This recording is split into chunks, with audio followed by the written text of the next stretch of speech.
Aujourd'hui, je m'essaye à un exercice qui est pour moi tout simplement une première. Cette vidéo, elle change de d'habitude puisque aujourd'hui, on va pas parler d'un écran d'étalonnage ni d'un téléviseur OLED, on va parler d'un vidéoprojecteur. Alors, je suis pas youtubeur tech et vous le savez, je vais pas me lancer dans ce YouTube game là. Donc ne vous inquiétez pas, le but c'est pas de vous en parler comme un test direct, mais c'est plus de vous en parler à ma façon. Et j'ai pas mal de choses à vous dire et un projecteur à vous présenter. Bienvenue à toi, si tu ne me connais pas, je m'appelle Adelin, je suis réalisateur, étalonneur et prof en école de ciné et aujourd'hui on parle de vidéoprojecteur et particulièrement du JMGO N1S Infinity. Alors moi le monde du vidéoprojecteur j'y suis depuis très longtemps. Mon premier vidéoprojecteur je pense que je l'ai acheté il y a un peu plus de 10 ans et à l'époque j'avais commencé par un vidéoprojecteur tout pourri que j'avais trouvé sur Amazon. Et puis de fil en aiguille je suis passé sur des projecteurs dans des marques plus conventionnelles mais il avait pas mal d'inconvénients. Le premier inconvénient c'est qu'il était extrêmement bruyant, ça c'est le premier inconvénient. Le deuxième inconvénient c'était que il était en 1080p, uniquement en 1080p et puis je dirais le troisième inconvénient c'est qu'il était format vraiment vidéoprojecteur, donc assez gros, assez large, assez lourd. Le produit dont on va parler aujourd'hui ne répond pas du tout à ces critères là, vous allez voir c'est exceptionnel en termes de rapport qualité-prix et je suis trop heureux que JMGO m'ait contacté pour me proposer de tester ce projecteur. Alors ce que j'ai décidé de faire c'est que vu que c'est un premier exercice pour moi, je suis très spontané, il n'y a pas de script, je vais vous raconter un petit peu mon expérience, je vais vous montrer des illustrations en même temps et ce que j'ai décidé de faire, d'en parler sous le prisme du filmmaker. Alors en parler sous le prisme du filmmaker, c'est un peu un grand mot, mais en gros, c'est à quel point vous allez pouvoir utiliser votre vidéoprojecteur partout, parce que ce vidéoproche là, il est plutôt portable, donc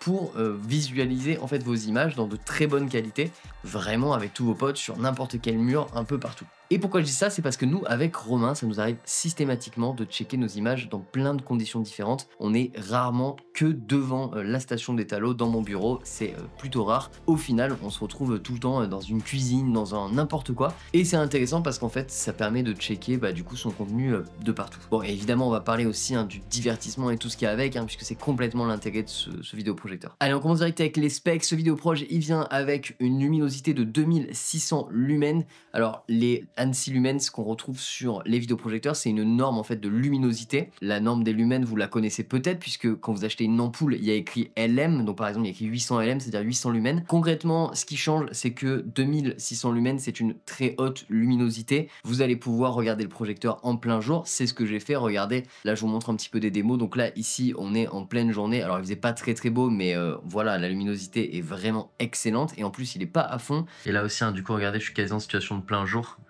Faut imaginer, il y a toutes les lumières qui sont ici, pas mal de lumière quoi. Bon, ça se voit peut-être pas, mais c'est hyper lumineux quoi. Vraiment, c'est une dinguerie comme c'est lumineux. Et on arrive quand même à garder du contraste et tout, donc c'est une folie. Mais après ça se verra hyper mal avec l'écran. Et c'est aussi quand même, je voulais en parler, parce que c'est la grande différence entre les différents modèles qu'on va trouver chez JMGO de ce projecteur là, puisque en gros, on va retrouver le modèle Pro qui est l'entrée de gamme, qui a encore moins de luminosité, l'Infinity qui est entre les deux, le modèle Ultra 4K qui lui, du coup, à 3000 lumens et le modèle Ultimate qui a 3500 lumens. Et en fait, ce qui les sépare, c'est uniquement ça et leur prix. L'Ultimate à 3500 lumens te permet vraiment de projeter en pleine journée en soi, mais celui-ci fait déjà largement le taf. Donc en fait, il y a quand même presque 1000 € qui les séparent. Il y a 1000 € qui les séparent d'ailleurs en fait. Donc c'est énorme juste pour ça. Sinon tout le reste c'est exactement le même projecteur. Pour la technologie c'est du triple laser et ça change tout aussi. Déjà durée de vie de malade et ensuite surtout qualité d'image, luminosité comme je viens de le dire,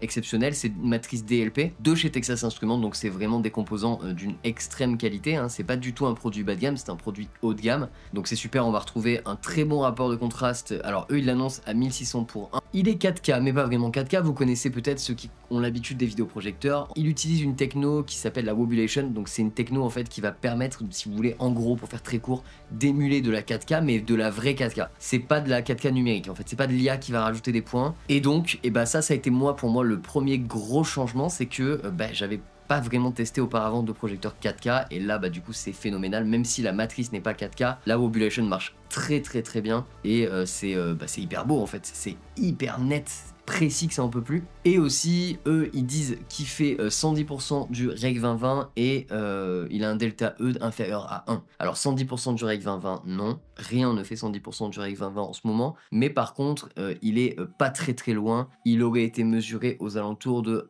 80 et quelques %, ce qui est déjà colossal hein, pour vous dire, donc c'est vraiment pas mal. Il est compatible HDR10, donc c'est trop cool, vous allez pouvoir regarder tous vos contenus en HDR et ça moi j'adore, on en reparle plus tard. Et pour le Delta E, il le donne inférieur à 1, alors je sais pas s'il est vraiment inférieur à 1, mais en tout cas il se situe forcément bien en dessous de 3 puisque j'ai retrouvé une fidélité des couleurs qui était excellente, sauf une seule couleur a une légère différence de saturation, c'est au niveau des rouges, mais c'est pas vraiment dans les teintes de peau, c'est un petit peu dans les teintes de rouge. Par exemple, le logo Netflix, au lieu d'être simplement rouge, il est rouge un peu fort. Mais ça n'enlève en rien le confort de visionnage, et en plus de ça, vous allez pouvoir soit le calibrer avec une sonde, d'accord, soit tout simplement baisser le niveau de saturation ou le niveau de teinte, vous allez pouvoir tout régler, et ça rentre tous les trucs dans l'ordre, et vous avez un vidéoprojecteur d'une excellente qualité avec une fidélité des couleurs que moi j'avais jamais vu auparavant sur un vidéo proche. Et là je dis pas ça pour leur faire plaisir, hein. C'est pas pour qu'ils voient la vidéo et qu'ils soient contents en la regardant. C'est pour de vrai, j'utilise des vidéos proches depuis longtemps et là c'est la première fois que je vois ça, c'est un énorme kiff. C'est à peu près tout pour les specs, en gros comprenez que la qualité d'image elle va vraiment défoncer, on en reparle un petit peu après. D'abord il faut que je vous parle du proche en lui-même, alors trop cool, en fait il est monté sur le gimbal, donc vous pouvez tout simplement le mettre, l'incliner vers le plafond très facilement, si vous êtes dans votre lit par exemple, sur la table de chevet, il va tout le temps hyper bien se corriger parce que du coup il a une correction automatique qui va marcher hyper bien, vous allez pouvoir lui mettre masse d'angles, il va rien dire, il va pas broncher, donc ça c'est génial. Le focus se fait super bien, il n'y a pas de focus optique comme sur moi les vidéoprojecteurs que j'avais auparavant où vous allez directement vous-même tourner la bague de focus. Non, là c'est automatique, vous avez rien à faire. Ou alors vous pouvez le paramétrer manuellement, mais en tout cas c'est avec la télécommande et ça marche du tonnerre. La netteté est impressionnante. Du coup, énorme kiff, hein, c'est sa capacité à être mobile. Il est plutôt lourd, hein, c'est un beau bébé, mais par contre il est solide et très bien brossé, bien fini. On voit les finitions là, c'est une espèce d'alu là, c'est très beau. Et puis du coup, il donne envie hein, d'être pris, d'être portable. C'est ce que je fais chez moi tout le temps depuis que je l'ai. Donc là, ça fait à peu près un mois que je l'ai reçu et ça fait un mois que je me le balade littéralement tout le temps. Je m'en sers dans ma cuisine, pendant que je cuisine, je m'en sers absolument partout, dans mon bureau, dans mon salon, partout. Et en plus de ça, là en ce moment je suis en plein déménagement, donc du coup c'est encore mieux, je le pose sur un carton, bam, et ça y va, ça fonctionne tout le temps. Donc je trouve que c'est un bel objet, hein. Je trouve que le design est super réussi de la part de GMGO là-dessus, c'est vraiment très bien. Ce côté là tourne sur lui-même, se déplace de haut en bas, etc. C'est top. Le câble est discret, donc c'est parfait, on a une télécommande. Il tourne sous Google TV, donc ça c'est très cool. Vous avez un OS Google, donc vous allez pouvoir connecter en fait votre mail, le configurer directement depuis votre téléphone, donc ça c'est pratique. Et puis vous allez retrouver Netflix nativement, toutes les applications qu'on aime bien, MyCanal, Prime, HBO, tout ce que tu veux. Il y a plus de 10 000 applications, donc voilà, c'est Google, c'est Android hein, finalement. Mais revenons à notre côté, un monteur, filmmaker, etc. C'est tout simple, c'est parce que moi depuis que je l'ai, je check tous mes contenus dessus, donc je regarde un petit peu mes vidéos YouTube, après comment elles sortent, est-ce qu'elles sont comme je les ai étalonnés, etc. Et spoiler alerte, elles le sont, donc ça c'est un point très positif. J'ai l'impression de reconnaître parfaitement mes contenus par rapport à mon moniteur, et justement ça me permet d'avoir une source un petit peu différente, et ça c'est un conseil que je vous donne tout le temps, hein, de checker sur plein de sources, donc c'est un grand plaisir. Donc au finalement, je m'en sers autant pour le travail que pour le divertissement, et donc c'est très plaisant, ça fonctionne très bien. Mais ça c'est une des notions que je voulais aborder avec vous, c'est vous pouvez parfaitement checker vos films, etc. avec ce genre de vidéos proches parce qu'ils sont fidèles et donc ça va vous permettre d'avoir une perspective un peu différente, un contraste différent et puis surtout une taille énorme ou une taille plus grande. Je vous conseille aussi de faire ça, hein, vous savez souvent avec l'iPhone, hein, je vous dis prenez votre iPhone, regardez votre vidéo avec l'iPhone, souvent vous êtes très proche de ce que les gens vont voir finalement. Vous vous souvenez, le premier point que je vous évoquais qui me gonflait avec mon vidéo proche que j'avais avant, c'était le bruit. Ça c'est l'énorme banger, il est mesuré à 30-33 décibels, donc c'est-à-dire c'est le bruit ambiant hein, littéralement. Il ne fait absolument aucun bruit. J'ai l'impression d'allumer un Mac, j'ai l'impression d'allumer mon Mac, c'est ridicule. Il fait pas de bruit et ça c'est tellement plaisant. En plus de ça, vu qu'il est assez gros, il y a quand même des haut-parleurs dedans. Les haut-parleurs, ça sert à rien que je vous fasse écouter et que je vous fasse le test parce que j'ai pas des bons micros pour vous enregistrer, mais ils fonctionnent mais à merveille, il marche trop bien, le son est très bon, il est fort, il y a pas mal de graves dedans et en fait si vous le mettez par exemple sur votre table devant vous, que vous êtes juste derrière, c'est parfait, vous n'avez pas forcément besoin de reprendre votre système de son classique, après ça dépend de vos exigences, mais honnêtement c'est déjà super bien, ça fait grave le taf. Donc en réalité on a la portabilité, l'encombrement, la qualité d'image, franchement il réunit vraiment tout, le silence, le fait qu'il soit entièrement autonome.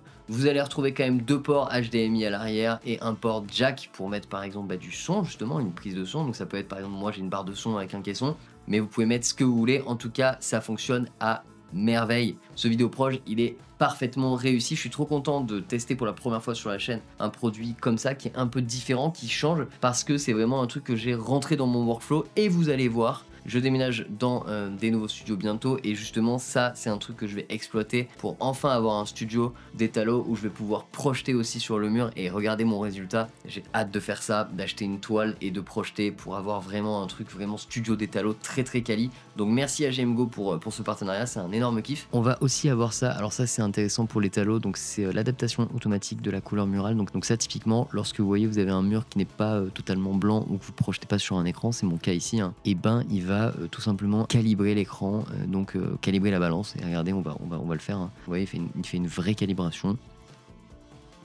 Un peu comme avec une sonde, hein, donc ça c'est très pratique aussi. Et voilà, ça y est, il l'a fait. Et du coup, on peut voir tout simplement le avant-après. Donc ça c'était avant et ça c'est après. Alors là c'est très lumineux, je sais pas si vous allez voir, mais il y a une énorme différence dans les teintes magenta, rouge, etc. Donc là on va le sauvegarder et voilà, super, on a fait notre calibration. Donc ça c'est très simple, surtout pour ceux qui font pas trop d'étalo, si vous n'êtes pas trop poussé là-dedans, pour les monteurs et tout, c'est nickel. Bon alors côté image, hein, vous avez différents menus, notamment le rétroéclairage, hein, donc on peut le baisser très bas, à savoir que déjà très bas ça change tout, mais attention la couleur change aussi pas mal. Moi les meilleurs résultats, je les ai obtenus autour de 6. Je trouve qu'à 6 j'avais obtenu vraiment des résultats très bons, et puis quand on vient monter entre 9 et 10 par exemple, on le voit très clairement sur sa peau, il y a vraiment un changement de teinte qui est assez costaud, qui marche aussi mais qui du coup le rend un chouille plus bleu, et ça c'est totalement normal, hein, c'est dû au fait qu'il y a beaucoup de luminosité. On peut mettre l'adaptative qui permet du coup de baisser ou de monter la luminosité, mais moi c'est un truc que je ne fais pas. Surtout on va retrouver le mode image, donc ça évidemment c'est le premier truc que je vous conseille de faire. Direct vous allez mettre cinéma immédiatement, c'est le truc que je vous conseille de faire le plus vite possible. Le mode cinéma de base il est très bien, franchement le delta il est vraiment bon. Honnêtement je vois très peu de différence avec mes écrans, et pourtant bah vous voyez c'est mon métier, hein, je les ai tous les jours sous les yeux, mais ils sont vraiment très bien. On a le mode jeu, hein, pour avoir la faible latence sur le HDMI, très pratique avec la Play. Surtout on enlève vite le standard et le vif, hein. Ces deux modes là sont absolument à éviter, on a une image qui est toute bleue et tout, ça va pas du tout, et puis surtout on a des accélérations, vous savez, qui rendent fluide l'image et qui sont pas du tout cool. Mais point positif, on peut tout régler, il y a vraiment tous les réglages possibles et ça fait plaisir. Et la compensation de mouvement, ça c'est immédiatement désactivé, je vous déconseille totalement d'utiliser ça, c'est horrible, c'est ça qui fait le côté fluide. Alors maintenant on va parler de son prix, c'est un projecteur haut de gamme qui va se placer au tarif de 1799 €, donc c'est beaucoup d'argent, hein. C'est un vrai projecteur haut de gamme. Comme je vous le disais, la qualité d'image est tout simplement fantastique, c'est hyper beau de regarder des contenus. Et pendant le Black Friday, il va tomber à 1499 €, donc c'est maintenant qu'il faut en profiter, c'est hyper intéressant. En tout cas, les spécialistes des vidéoprojecteurs, j'ai vu pas mal de vidéos de chaînes spécialisées, etc. Tout le monde dit que c'est probablement le meilleur rapport qualité-prix depuis toujours, en fait, c'est vraiment un rapport qualité-prix de malade. Pour avoir la même qualité en triple laser chez des gammes concurrentes, on va plutôt tourner autour de 4500 €, voire un petit peu moins pour certains, mais c'est quand même très cher. Tourner à ce prix là c'est vraiment très bien, et pour moi la différence de prix avec l'Ultimate qui est 1000 € plus cher ne vaut pas du tout le coup, parce que c'est juste une histoire de gagner un peu moins de 1000 lumens. Certes ça va faire une différence si vous le regardez en plein jour tout le temps, mais pour 1000 € c'est vraiment énorme. Donc pour moi l'Infinity c'est vraiment le meilleur rapport qualité-prix, il embarque toutes les technos des plus grands, de l'Ultimate, etc. Finalement c'est le plus accessible en termes de qualité d'image, rapport qualité d'image. Autre élément c'est la HDR, et regardez je vous ai fait une petite démo, alors après ça vaut ce que ça vaut, mais je vous montre un petit peu ce que j'ai pris. Évidemment il y a la caméra, donc encore une fois ça va pas être très beau. Et passer en HDR, et effectivement c'est très beau quoi, c'est très beau, le rendu est excellent. Là moi j'ai un excellent point de comparaison puisque j'ai aussi un écran d'étalonnage HDR certifié qui est vraiment excellent, assez haut de gamme, et j'ai également une télé OLED assez haut de gamme aussi qui est certifiée Dolby Vision. Et bien là je peux vous dire que l'image elle est juste sublime en fait, il n'y a rien à dire, c'est juste absolument fantastique. Et encore une fois la caméra, je pense ça lui rendra pas honneur malheureusement, même au niveau de la colo et tout, ce sera pas top. Mais là ce que je vois c'est fantastique en fait. Et en plus de ça, moi je projette ça directement sur mon mur qui n'est pas vraiment totalement blanc. Je pense que si vous projetez ça sur un écran, ce sera juste fantastique, hein, sur une toile de projection. Et on va se relancer une vidéo HDR Walk in Kyoto de nuit, juste pour voir un petit peu. Oh là là, ça me rappelle des souvenirs en plus, hein, j'y étais à ces endroits, mais c'est magnifique. Ces petites ruelles, hein, qui sont juste en dessous du très grand temple, voilà, avec la fameuse pagode, hein, qui sont blindées on y est allé nous à 5h du matin pour avoir le cliché quoi. Donc là encore on est en HDR, hein, donc vous ne pouvez pas vraiment le voir depuis la caméra, depuis l'image, mais on a vraiment la sensation HDR, hein, donc la sensation HDR c'est tout simplement donc une très grosse dynamique, hein, c'est-à-dire que vos lumières sont très très hautes et vos noirs sont très très noirs en fait. Et du coup ça donne cette sensation où tout brille, un peu de ray tracing comme sur des jeux vidéo, vous voyez. En conclusion, c'est 100% validé, c'est typiquement le projecteur dont j'avais besoin, donc je suis méga content d'avoir fait ce partenariat parce que c'est quelque chose qui m'intéressait beaucoup, j'avais très envie de vous en parler et j'aimerais vous en reparler. Là la deadline ne me le permet pas parce qu'il y a le Black Friday, mais j'aurais beaucoup aimé vous en parler dans mon nouveau studio d'étalonnage avec directement le setup parce que je pense que dans le studio d'étalot ça va être merveilleux. Donc voilà, s'il y en a parmi vous qui sont fans de vidéos proches, si vous connaissez ces produits là, n'hésitez pas à commenter, liker et partager. On se retrouve très vite dans une prochaine vidéo d'étalot cette fois. J'espère que ça vous a plu, je vous dis à bientôt, ciao, bam.